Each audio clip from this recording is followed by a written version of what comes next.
This video project was originally started in late 2022, and I've been working on it off and on throughout the years. After many hours, revisions, and headaches with the script, I've decided not to go with a more quote-unquote traditional review, but instead make a more personalized review. Because I think it's pretty clear to my audience over the past few years of occasional Berserk content uploads, especially on my TikTok, that I hold this story in high standing, regarding it as one of my favorite stories ever created. So much so that I knew that my first tattoo would have to be of Berserk. How creative! I hope I won't regret that for any job interviews, or, you know, the fact that nearly half of the world seems to get this tattoo now. Hey guys. Oh, what's up, man? What's up, man? Guess who just got a new tattoo today? Oh, that's cool, man. What'd you get? Check this out. God damn it. I'll talk about my personal experiences with Berserk throughout my life before I delve deeper into the specifics of what makes this story so objectively amazing. My reasoning for this is because I didn't want a video that was like an hour long that I could summarize in a much shorter video, so I just trimmed it down as well as I could. This is also why the intro of this video is labeled review, since that is what originally was intended for this. So yeah, if you decide to just not watch the whole video and you just want an honest, final opinion, undoubtedly, yes, you should experience Berserk.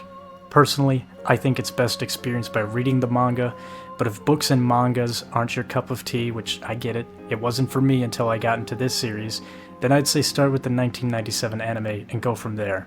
I'm sure you've heard this from many others, but the story of Berserk can and most likely will change your outlook on life for the better. So just do yourself a favor already and start. What are you waiting for? Do it!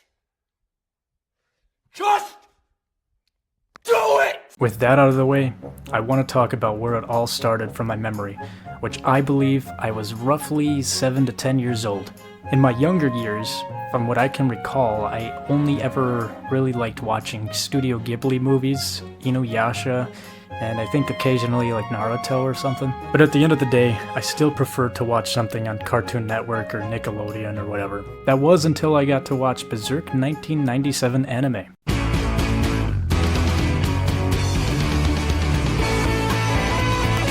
I remember the first time seeing the intro for that show and being awestruck as a kid. It had me hooked with its melancholic, longing yet slightly upbeat rock track, with someone talking about like putting glasses on or something, I don't know. But anything to do with rock would immediately grab my young mind's attention. Like, I was a huge fan of the Sonic Adventure games back then, and I love the soundtracks that were used in there.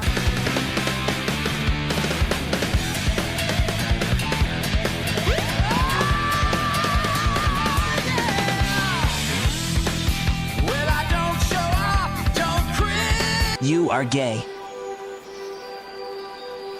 It was there I put two and two together and realized that I've seen my dad play the Berserk game on our family Dreamcast before. The same character who carried a gigantic sword around and had a fairy companion. It reminded me of a more cooler version of another character that was quite similar on paper, so I would always try to watch this show whenever it was on TV, since I was mesmerized by the fight scenes and the soundtrack. I mean, my god, Forces still, to this day, gets me amped up. Susumu Hirasawa, I hope I didn't butcher that name. He is a Japanese musician and composer, did a phenomenal job at creating the music for this. And how about Guts' theme?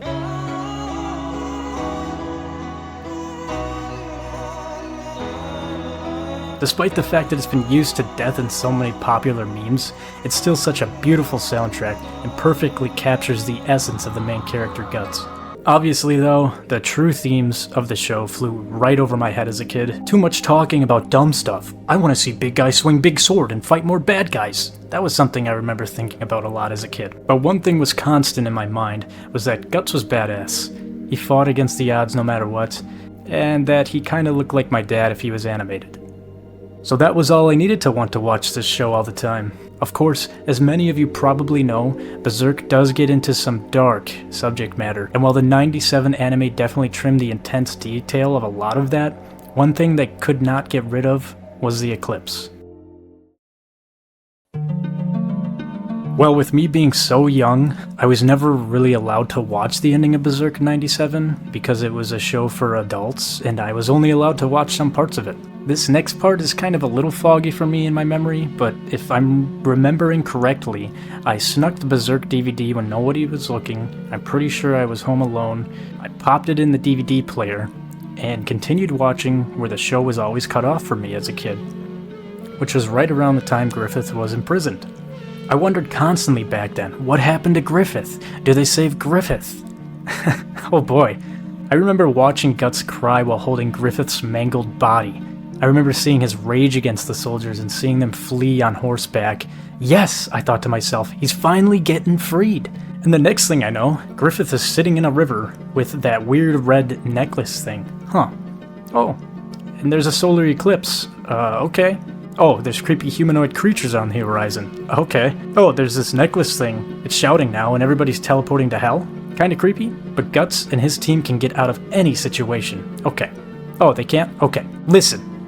Are you trying to fuck with my brain? What the hell is even going on in this show anymore? No longer is it about epic-scaled medieval battles. It's turned into an H.P. Lovecraft novel out of nowhere. And I know some of you are gonna be like, well, didn't you notice Zod early in the season when he— No, I didn't. I was a kid. I didn't understand foreshadowing. I played fucking Foursquare. I'd hang upside down on the monkey bars and then fall on my neck. I ran around playing tag with my friends at recess. You know, normal kid shit. Until I was traumatized by my favorite fucking TV show. If you guys haven't left a like yet, I'd really appreciate it if you could, because I'm probably on a watch list by now with the amount of times I've had to save playgrounds, monkey bars, and children playing just for this fucking video, so, you know, I'd like to make all this worth it. And then came Griffith's final decision. Griffith. May his name be forgotten forever. I watched as Griffith made a literal deal with the devil, or in this universe, the God Hand, to sacrifice his friends, all for a second chance for himself, with all of them being branded with a symbol reminiscent of like a Nordic rune. Needless to say, I was pretty angry, but I continued watching, because Guts always finds a way. How wrong I was. I then watched the scene unfold, and what I could only describe as an immense amount of dread that I've never felt before from a show. Nearly the entire band of the Hawk, which was essentially a makeshift family for Guts, Casca, and Griffith, was brutally attacked and savagely ripped to pieces. I couldn't even keep up with what was happening on screen. I never saw anything like this before. Every story I saw up to this point in my younger years always had the good guys beating the bad guys, but this was not the case at all. I couldn't even fully comprehend what I was seeing, and part of me didn't want to see it anymore, but just like how it's hard to look away from a car crash, I kept watching. This next part is kinda hard to talk about due to YouTube's guidelines, but I'll just say that thankfully I didn't fully comprehend what was happening with Casca and Griffith as a kid. I just knew it wasn't something good, but I didn't have any concept of assault at all. It was so bad that even Guts severed his own arm off that was being clamped shut by a demon just so he could attempt to attack Griffith in a fit of rage. I knew it! Guts would find a way!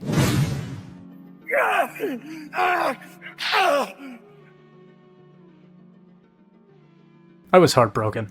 It was at this moment I knew that there wasn't going to be a happy ending here. The face of Guts being held down to the ground, helplessly shedding tears just to end with his eye being gouged out while he screamed in agony as the screen faded out and went to the credits to play the outro.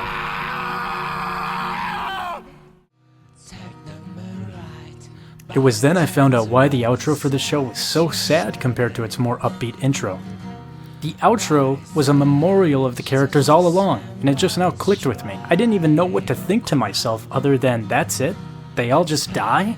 What kind of fucked up show is this? What's the meaning of any of this? Is the point of this story just that you suffer and then you fucking die? A horrible, painful death? I didn't understand any of it. I remember later that night before bed thinking about the ending of Berserk, and all I could do was just cry in my bed. It was one of the saddest things I've seen in media that far in my life, and it was definitely leaving a lasting impression on me.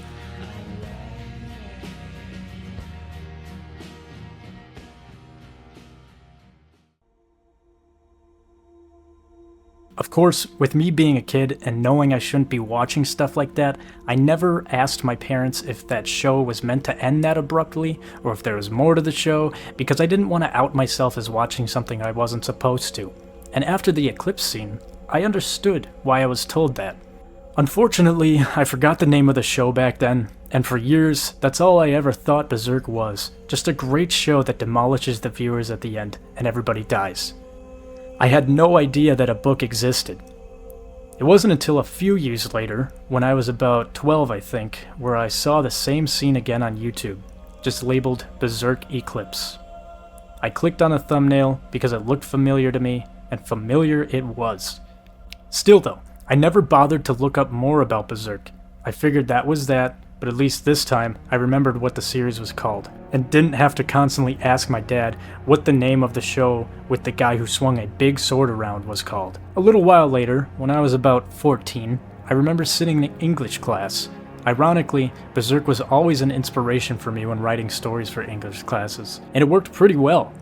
I even remember in my English class of junior year of high school, my strict college English teacher, who almost never gave out A+ grades for anyone, gave me A's and A+ all the time for my creative short story assignments. She even left me a note on the final one we had of the semester, stating that she highly recommended that I pursue writing in my future. And I have Berserk to thank for that. Regardless, I'm getting off topic. Back to English class when I was around 14. I was talking to my cousin, who just had a birthday. I remember my dad and I picked out a game for him to play for his birthday gift, which I believe was Attack on Titan, which turned out he really enjoyed, since he said he was a big fan of Attack on Titan and a big fan of anime. Anime? I asked him. The only show that I really got into besides Studio Ghibli movies was like Inuyasha and Berserker. I remember him laughing, "The fuck is Berserker, dude? Do you mean Berserk?" I was like, "Yeah, whatever, dude. The guy with the big sword." My cousin goes, "Yeah, I've seen Berserk before. I watched the movies." I'm like, "What movies? What movies?" "The 3 movies." I immediately looked it up online, and holy shit, he was right. Berserk had movies too. How did I never hear about this? I spent the rest of the week watching the first movie, then the second, then the third. What the hell is this? This is all just the same story from the show, with some things added, while some things taken out. At least some of the original voice actors are back, and the animation's kind of new, but otherwise, pretty much treading the same topic. That was until I watched the last half of the final movie. And oh my god, was I mind blown when I saw that the movies continued past where the show ended. No longer was Guts' fading scream as everything and everyone fell apart around him the last thing I'd ever know about Berserk. Instead, a giant skeleton that previously was not in the 1997 anime breaks into the eclipse, taking a quick slash at SpongeBob's Halloween costume over here, before grabbing Guts and Casca to bring them out of this hellish place. Guts lived. Casca lived. Fuck yes, dude. I remember shouting out in my room. I was so happy. Then my happiness kinda slowly faded when not too long after, I saw the results of Casca's trauma in the eclipse. She was mentally broken, so bad that her mind was regressed to that of a potato, essentially. The sight of Guts instantly triggering her to when she last saw him, which was while she was in the eclipse. Seeing Guts run out of the cave while fighting his urge to cry, realizing that he can't do anything to change this. Thinking of all the memories of his fallen comrades, with a final shot of Griffith.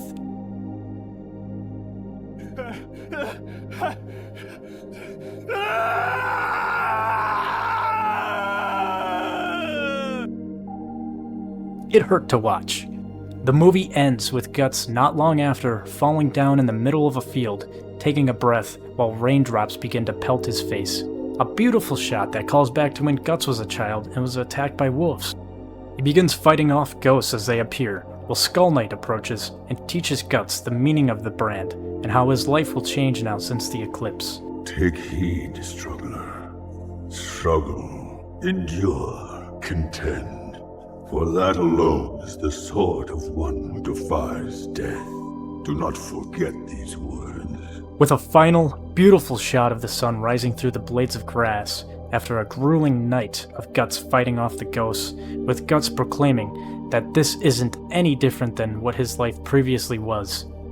It's just another battle for him to conquer, and him declaring war on the Apostles, aka demons. From there, I looked up a website to read Berserk online and realized just how massive this story is, and I decided to make this a slow burn for myself, reading only a few pages of it a month. I got through the Black Swordsman arc, which is the beginning of the story in the manga, and the Golden Age arc, which is the story arc I was familiar with from the TV show. It's also where I learned just how much was cut out of the entire Golden Age arc story from the animes. From the brutal graphic depiction of Guts' assault as a child, to the in-depth detail of Guts and Casca's sex scene that wasn't nearly as detailed in the animes, which to this day still has to be one of the most wholesome sex scenes I've ever witnessed, of two people embracing each other's traumas while simultaneously sharing their vulnerability during intimacy. It's just peak. Which, in my opinion, both of the animes fail to show the depth of this scene, and instead it's just two people fucking. The amount of detail here is astonishing,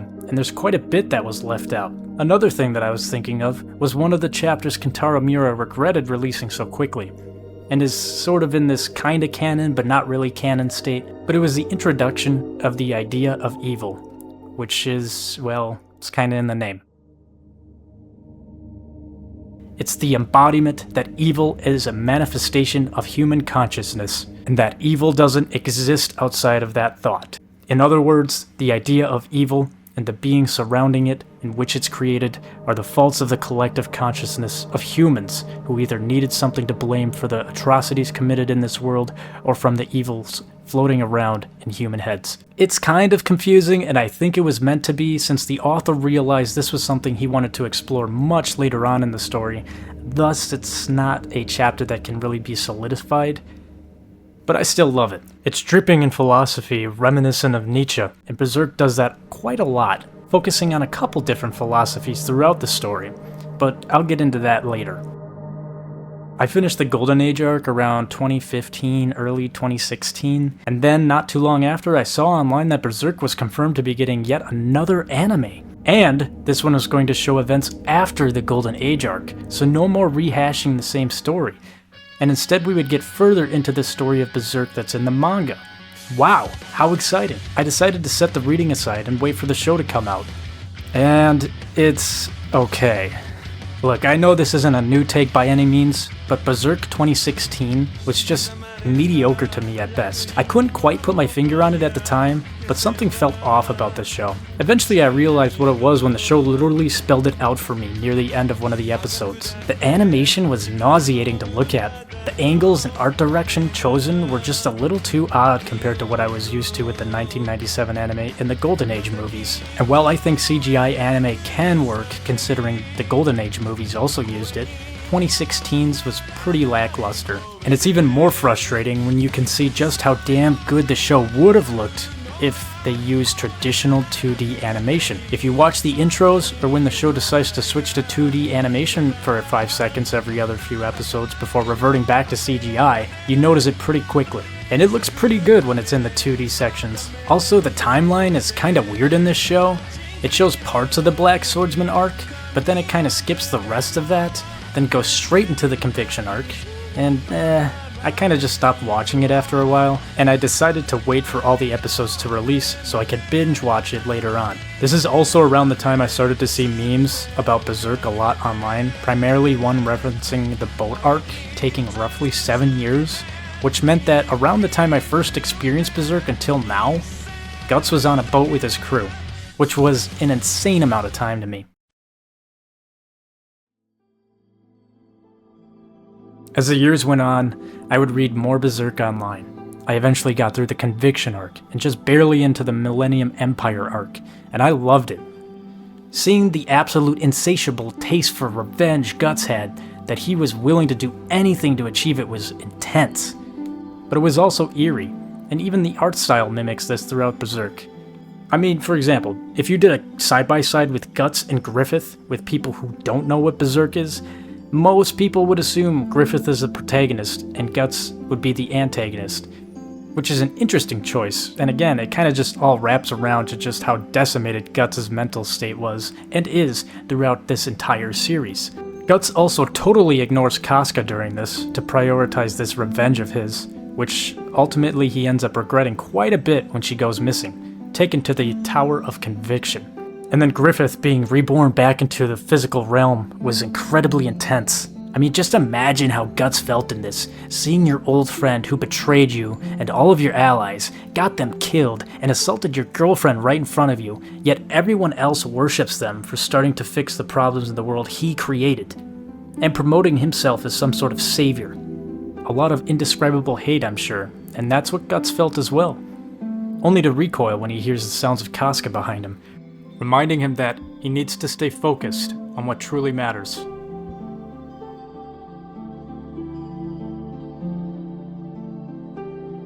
And of course, to add insult to injury, Casca, who couldn't even look at Guts because of her trauma, is now reaching out, yearning to get closer to the exact man who caused her all this trauma. And all Guts can do is hold her back.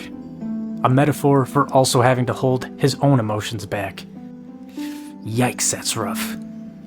Then not long after, that man showing up to your front doorstep, which has the graves of all of your fallen friends that he got killed, only for him to gloat about how he has no remorse for anything that happened.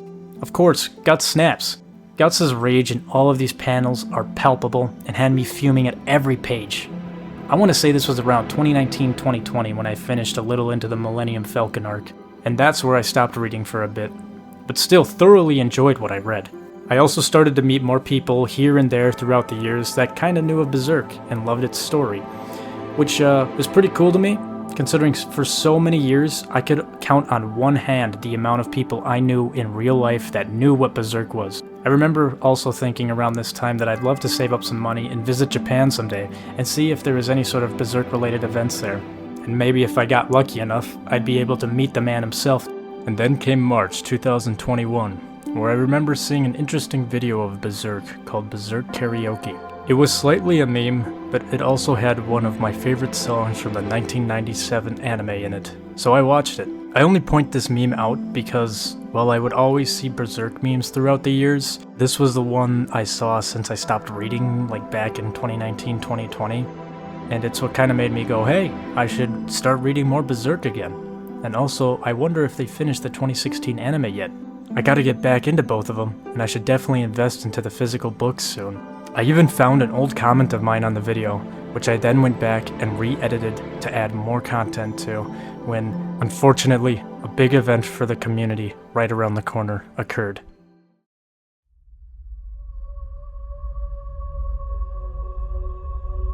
May 2021. A tragic blow to the community. I can still vividly remember this since it feels like it just happened. I just got done at work and was at home playing Battlefield 5 with a group of my friends online in a party chat. I remember getting sniped across the map and going to Google to look something up about the game, when suddenly that little news thing underneath the search bar popped up on Google. It was a picture of Berserk and Kentaro Miura. It was labeled, "Author of Berserk, Kentaro Miura, dies at age 54. I clicked on the article, thinking it was some sort of shitpost, until I saw it was an article from the New York Times, I believe, and I just sat there, and I read the article, and I was in awe of what I was reading. I tried to keep playing the game with my friends, but I really wasn't in the mood for gaming after that, and it was past my bedtime anyway, so I hopped off the game and went to go shower and to get ready for bed. I was scouring the internet. Article after article, comments, threads, memorial art, overwhelming support and sadness was on everything and anything related to Berserk. The Final Fantasy community have come together, and they're all gathering here together. It's a bit of a send-off to this man. I looked up a playlist with Berserk music, and the first one, Tell Me Why by Pen Pals, which was the start of my first memory of Berserk. I got into the shower and I just let the song play, and memories flashed throughout my whole life of experiencing this story, and how many times I was motivated throughout my life by the story, by the memes, by the community. For the first time in my life, I teared up over a celebrity. I couldn't believe how cruel of a death this man had, and I couldn't believe that Berserk was over on such a sad note. The fact that he was so young and also had heart issues kinda terrified me, considering the fact that I also had heart issues. I was deeply disheartened that I'd never go to a Berserk event and never get to possibly have the chance of meeting this guy. I avoided anything to do with Berserk after this for a bit, but I knew now was the time more than ever to get into the physical copies of Berserk before the scalpers swooped in, and of course they did. I don't know why I remember this so much, but I remembered a lot of Barnes & Noble stores having all sorts of different tables and their own dedicated memorials to Berserk, with both fans and employees alike leaving their own notes about how much Berserk impacted their life.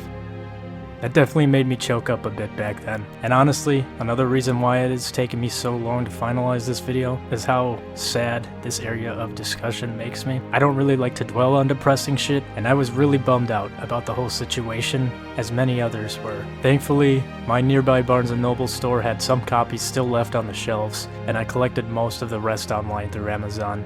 I got accustomed to the fact that Berserk was a story more about the journey, not the ending. Even Skull Knight's speech to Guts later on in the manga stating, "You've reached the end of your journey. It's not always a happy thing," felt like a haunting, yet very fitting metaphor for the situation at the time. That was until months later when a final chapter was released. Chapter 364, the last chapter Kentaro Miura worked on. The anticipation for this was insane, and I think I can speak for most of the fans at the time that emotions were running high in the community. And boy did that chapter deliver. Guts and Casca finally got their moment of peace, albeit still difficult for Casca to interact with Guts, but at least she got her mind back to somewhat normal again. Guts spending time with his son, giving his son the wholesome childhood that he never had, was amazing to see. Then the reveal of Griffith showing up, transformed by the Moonlight Child, while Guts and Casca walk up to him. It's been over a decade since Guts and Griffith had an interaction at this point, and Griffith isn't talking about his plans, his intense craving for his dream, or gloating about how he feels no regrets. He's crying. At the time, my interpretation of this scene was that through the Moonlight Child, aka Guts' son, Griffith is able to feel/share the same emotions that his son feels. And due to that, Griffith no longer can freely act without repercussions to his own psyche. It's here that Griffith finally feels the emotional weight of what he has done, and how arguably the two most important people in Griffith's life, who I'm sure he fantasized about being a part of his dream, want nothing to do with him at all. Griffith may have done everything he's ever dreamt of, but the one thing he can't replace and will never replace is the bond that all three of these characters once shared. And there isn't anything he can do to change that, unlike everything else in his life. This is the only constant in where Griffith in all of his power cannot change the way his previous comrades permanently view him. And so, with that, all he can do is shed a tear.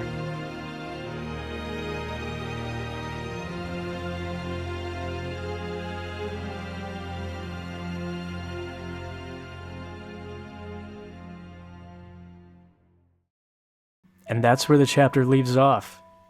I know Miura didn't plan it, but damn, this was a phenomenal send-off for this series. A bittersweet cliffhanger that leaves it up to the reader interpretation of what happens next. My headcanon was that Guts and Casca would live out their days in Elfhelm, and the two witches slowly working with Casca and Guts to alleviate some of the triggering effects Guts' presence has on Casca. And while I didn't think it'd ever be perfect, I thought that eventually Casca would be able to look Guts in the eyes again without freaking out. Guts, since being on the magical island of Elfhelm, wouldn't need to keep fighting like he has been for years, and would finally be able to relax a bit, work on his own traumas, spend time raising his son with Casca, and possibly learn some new tricks from the witches. Finally, Griffith would be subjected to having to revisit Guts and Casca through the Moonlight Boy every once in a while, and his guilt would be rubbed in his face every single time it happened. I felt like this was a great situation reminiscent of how Guts had to fight off demons every night for years, unable to sleep at night, unable to have peace, but instead it's Griffith. And then, almost a year later, it was revealed that Berserk was being continued. This was super exciting to me, but also really surprising considering most manga authors that pass away never get their story continued. Kentaro Miura's close friend, Koji Mori, took the massive undertaking in finishing Berserk, of course with help from Kentaro Miura's previous team, with a very touching one-shot panel detailing how Mori felt seeing his good friend Kentaro Miura pass away. It was revealed that Koji Mori and Kentaro Miura talked a lot with each other about their respective mangas, and that Mori, while not knowing the smaller details, knew what Kentaro Miura's vision for the series was, and the ultimate ending. I don't think we could have asked for a better fit for someone to hold the reins of Berserk for now, and while it's not the author himself, it's as close as we can get to getting further into the lore of Berserk. Personally, I'm hoping that more is elaborated about Skull Knight's and Void's past, since if you look at the little breadcrumbs Kentaro Miura left throughout the series, you can see that there is something huge that happened between these two, but there's never anything definitively telling us what happened. Despite that, it's quite apparent that Skull Knight went down the same path that Guts did many years ago, and somehow, likely through the magic of the witch Flora, is still alive despite just being a skeleton. The story thus far, with the new author, isn't half bad. The art is still pretty good, albeit it's not as detailed as when Kentaro Miura was on it, and the pacing for the plot is a lot faster, due to missing the smaller details that Miura liked to sprinkle in the plot. Also, big spoilers, Guts fucking loses everything, again! And seeing Guts in the state he is in now, it's just awful. He's finally given up, sulking in the hull of a ship. He's completely shattered mentally, and while I don't blame him after every traumatic thing he's gone through in his life this far, it's horrible to see the character who never gave up, finally giving up, at least for the time being. I'm very interested to see where the story goes from here. I still can't believe 4 years have passed since then. At least Kentaro Miura got to leave behind an amazing legacy, and thankfully now more than ever, lots of people know about Berserk. My entire friend group knows about Berserk, and I bet every 1 in 5 people I meet has either heard of or is a fan of Berserk. It's just unfortunate that it took the author passing away for so many people to take notice of the series.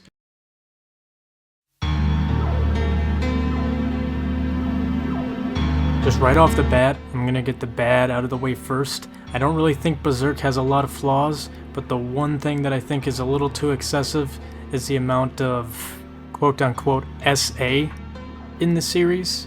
I don't know, sometimes it does get a little excessive. Other than that though, I can't think of too many other things that irk me about this series. Berserk resonates with me for so many reasons, it's hard to pinpoint just a small few. First, its deep exploration of themes like ambition, the human condition, and primarily the struggle of life creates a profound emotional impact. The main character, Guts, faces immense challenges and trauma, which many readers can relate to on a personal/surface level. Obviously, it's a dark fantasy story, so I don't mean relating to medieval warfare or cosmic horrors beyond human comprehension.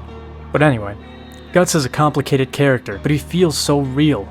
He's flawed, and he has outbursts with his emotions, and makes mistakes all the time. He makes a lot of good choices, while also making a lot of bad ones. He puts on a facade at the start of the story, which you can tell affects him greatly, when at the first sign of solitude, he cries.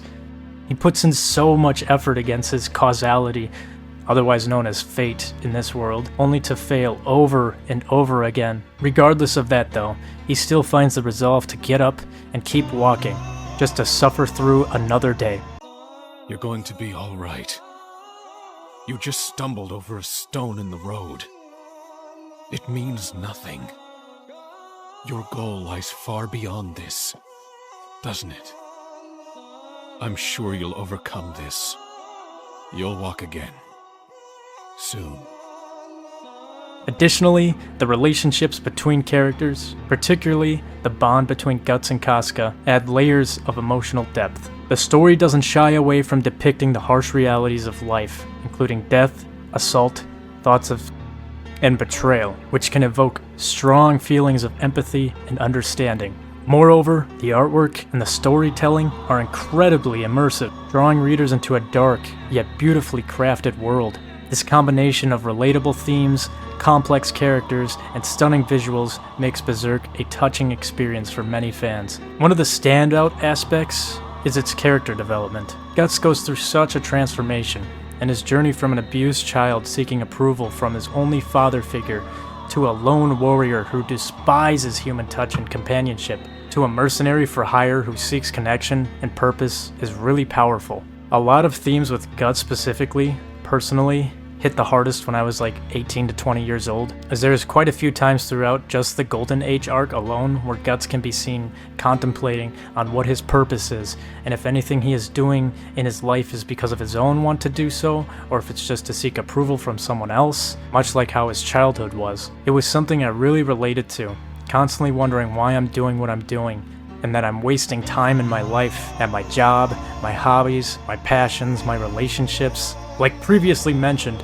this series also tackles heavy topics like trauma and the impact of one's past, which can hit home for a lot of people. Plus, the moral ambiguity of the characters make you think about right and wrong in a more nuanced way. And let's not forget about the epic battles and the dark fantasy elements that keep you on the edge of your seat. It's a mix of intense action and deep emotional storytelling that really sticks with you. But for me, that's not what makes Berserk so good. What makes it the best for me are the softer, quieter, more philosophical moments. Sometimes not even a single word being uttered, just a picture worth 1,000 words. It's thanks to Berserk that I've gotten a more open mind with this genre and gotten into other mangas. I'll point out two that scratch the same itch that Berserk does for me, that being Vinland Saga and Vagabond, which also carry similar themes to Berserk, just in different settings and contexts. Which, by the way, if you like Berserk, I highly recommend giving a chance to these two if you haven't already. And they also are pretty impactful stories. Berserk has taught me a lot of things, but above all else, I think it's helped me the most with humility throughout the years.